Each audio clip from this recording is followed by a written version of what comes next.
Halo, perkenalkan nama saya Stefanus Petrus Malir dari Prodi Teknik Informatika Universitas Kristen Indonesia Maluku, Fakultas Ilmu Komputer. Baik, di sini saya ingin membahas tentang daya guna atau kebergunaan. Pada kali ini ada beberapa poin penting yang nantinya akan saya jelaskan mengenai pengertian daya guna, fungsi, dan terakhir jenis. Oke, yang pertama kita masuk pada pengertian daya guna. Daya guna, nilai guna atau utilitas dalam bidang ekonomi adalah nilai kepuasan atau manfaat yang diterima seorang konsumen dari suatu barang atau jasa yang ia konsumsi. Jika tingkat kepuasan yang semakin tinggi, maka semakin tinggi pula daya guna suatu barang atas jasa tersebut. Daya guna dapat dibagi menjadi dua macam, yaitu daya guna total dan daya guna marginal. Daya guna total merupakan jumlah daya guna yang didapatkan konsumen dalam mengonsumsi suatu barang atau jasa.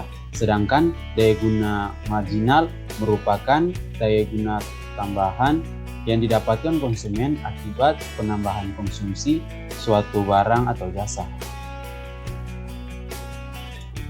Yang kedua, kita masuk pada fungsi.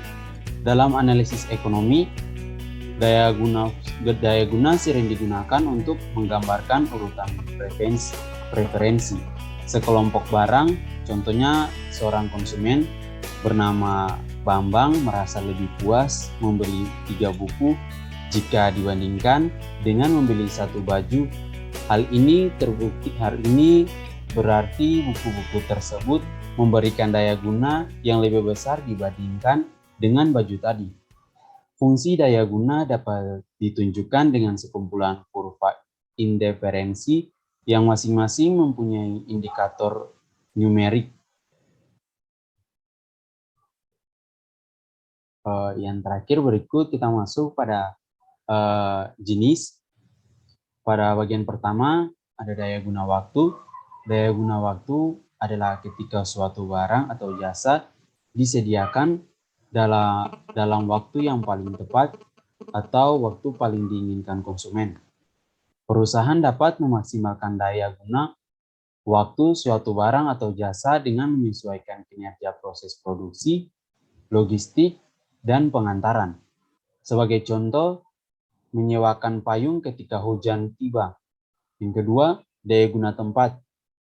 Daya guna tempat berpusat pada penyediaan barang atau jasa supaya konsumen potensial dapat dengan mudah mengaksesnya. Sebagai contoh, pasir di sungai akan memiliki daya guna ketika dikirim ke kota untuk keperluan pembangunan. Berikut ketiga, daya guna bentuk. Daya guna bentuk merujuk pada seberapa bagus barang atau jasa berhasil memuaskan konsumen. Misalnya, sebuah perusahaan melakukan riset fitur-fitur apa saja yang diinginkan pembeli, sehingga kemudian perusahaan menambahkan fitur-fitur tersebut ke produknya. Dan yang terakhir, daya guna kepemilikan. Daya guna kepemilikan adalah seluruh daya guna yang dirasakan dari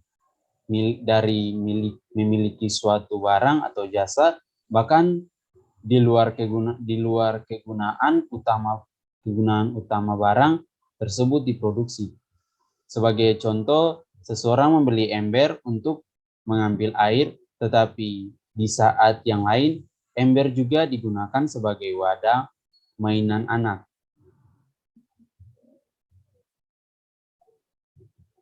Oke, demikian pembahasan singkat yang bisa saya berikan.